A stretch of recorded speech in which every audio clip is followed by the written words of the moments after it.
Hello, adventurers! String your bacon bows. It's time for Roll for Sandwich, the series where I let fate decide my lunch. Let's go! Today we're going to be using these dice from this Chessex Hidden Wonders blind box. Let's see what we got. Looks like a marbled yellow, silver. There's some streaks of blue in there. Cool. And the box is a mimic. Nice. All right, let's get things started with our roll for bread. 5, brioche. Brioche is nice and soft and a little sweet, so I think we're gonna leave it untoasted today. Hopefully that softness doesn't come back to bite us. Next up, let's roll for Maine. 10, Braunschweiger. Braunschweiger is a smoked liver sausage that has a soft consistency. It is similar to liverwurst, though liverwurst is not smoked. It has a nice creamy texture, though flavor-wise it might be off-putting to some if you're not used to eating organ meats. It has a little bit of a bitter aftertaste. Next up, let's roll for cheese. 5, Provel.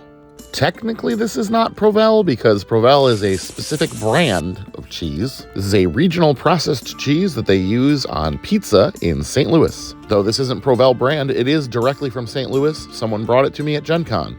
Let's roll up some roughage.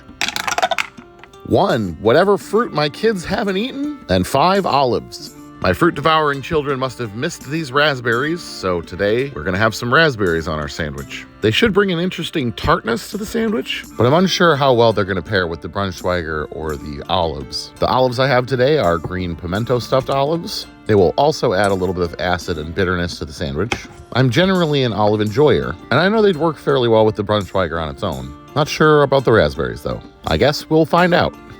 Let's get wild with the wild magic roll.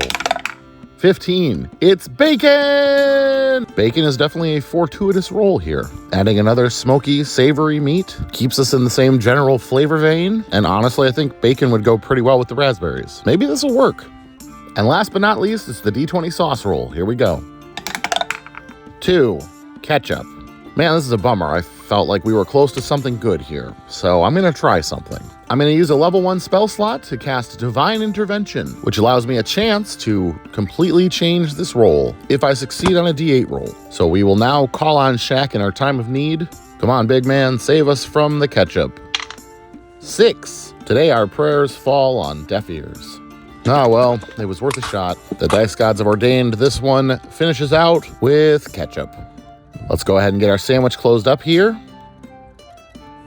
Get our toothpicks in to hold it together, and let's get it cut in half.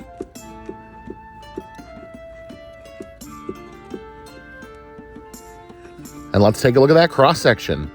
Very red. This is one of those sandwiches where it's hard for me to know exactly what it's going to be until I take that first bite. Here's hoping it's a good one. Let's taste it.